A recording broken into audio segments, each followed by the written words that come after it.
Pour réduire les émissions de CO2, rouler en microcar électrique. Ouf, je passe mon tour. Non. 45 km/h, non. Hein, ça va aller. Le bilan carbone d'une voiture électrique dépend naturellement des conditions de fabrication de l'auto et de l'origine de l'électricité servant à charger ses batteries. Ce bilan sera mauvais dans un pays où l'énergie provient essentiellement de sources polluantes et génératrices de CO2, mais bien meilleur dans un pays comme la France, où la production d'électricité est largement décarbonée.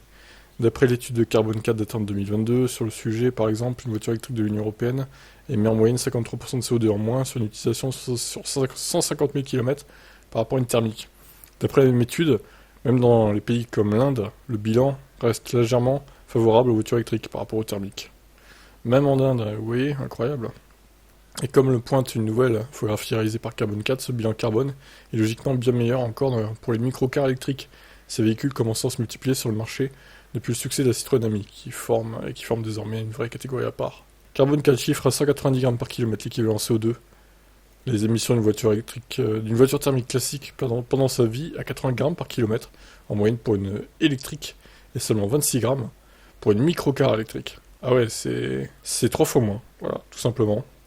Un avantage qui s'explique avant tout par la différence de taille des batteries entre ces deux derniers genres de véhicules, la fabrication des batteries étant l'étape la plus émettrice en CO2. Bah oui, il y a des petites batteries dans les microcars forcément. Notez que dans cette comparaison Carbone 4 reprend en compte le cycle de vie de 150 000 km pour les voitures électriques et 75 000 pour les microcars électriques. Elle chiffre aussi les émissions de CO2 du cycle de vie d'engins de mobilité douce, évidemment beaucoup moins énergivores. Compte tenu de l'évolution du marché automobile actuel, de l'augmentation des solutions de partage de véhicules dans les villes et les changements de mode de déplacement, ces microcars devraient prendre un rôle de plus en plus important dans les années à venir.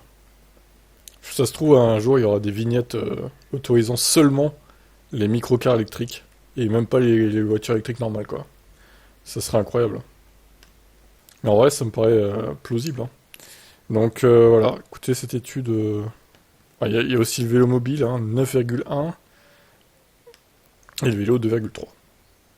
Le VAE 4.6 et le vélo normal 2,3. Ok. Ah, sinon, il y a les pieds, hein, c'est 0 du coup. Allez, ciao.